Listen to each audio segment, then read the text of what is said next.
It is currently the 15th of March 2020, approximately 4 p.m, and this is Justin's weekly wrap-up. Today, I'll be drinking Russian Caravan by Twinings. So for the month challenge of talking to a stranger, I did none of that this week, which I'm kind of disappointed about. So I sat down and kind of contemplated exactly what I want to get out of this challenge. And I think what I do want to get out of this challenge is to practice my social skills and hone those. And because of that, I think I'm going to scrap the parameter of having to talk to a stranger, as long as I am consciously trying to improve and work on this skill set that I mentioned last week. I think that will count as a successful interaction. So it doesn't matter whether I'm talking to someone at work, university, whatever, or even if it is a stranger, as long as I'm focusing on those skills, I think that'll count as a successful mark towards the challenge for the month. So due to the big C, work has been a little bit quiet this week. That has opened up a lot more time for me to work on university stuff. So as of now, I'm up to date with all of my lecture notes, my workshops.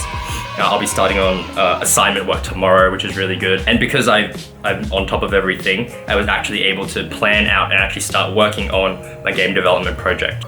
So with the spare time that I had this week, I was able to plan out an entire timeline for the game development project. So I have all of my major tasks that I need to get completed for the project by middle of the year, and I've broken them down into subtasks. I try to ensure that the subtasks are between 30 minutes to an hour long. The reason I did that was because it means that even if I have a small amount of time available, I know exactly which subtasks I should be able to complete within that time frame, which really allows me to utilize any spare time that I have. So I have approximately 15 weeks from now until when I want to publish, and in that time I have roughly about 100 hours worth of work that I need to get accomplished. So if I add a 30% time buffer to that estimated time, that's around 130 hours. So approximately I'll need to sink 7 to 9 hours per week on doing the game development project.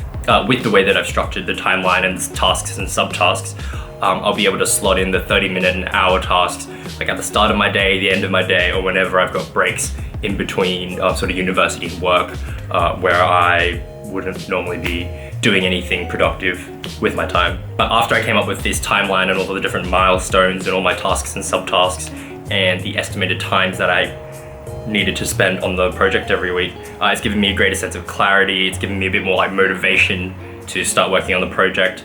And I think this week I've spent maybe like 2 or 3 hours split up throughout the week on the project, and I'm feeling really good about it. And it's coming along nicely. I should be able to finish all of the subtasks for this week, and maybe even some tasks from next week as well. So that's very exciting for me. So other than that, if you're still here, thanks for watching.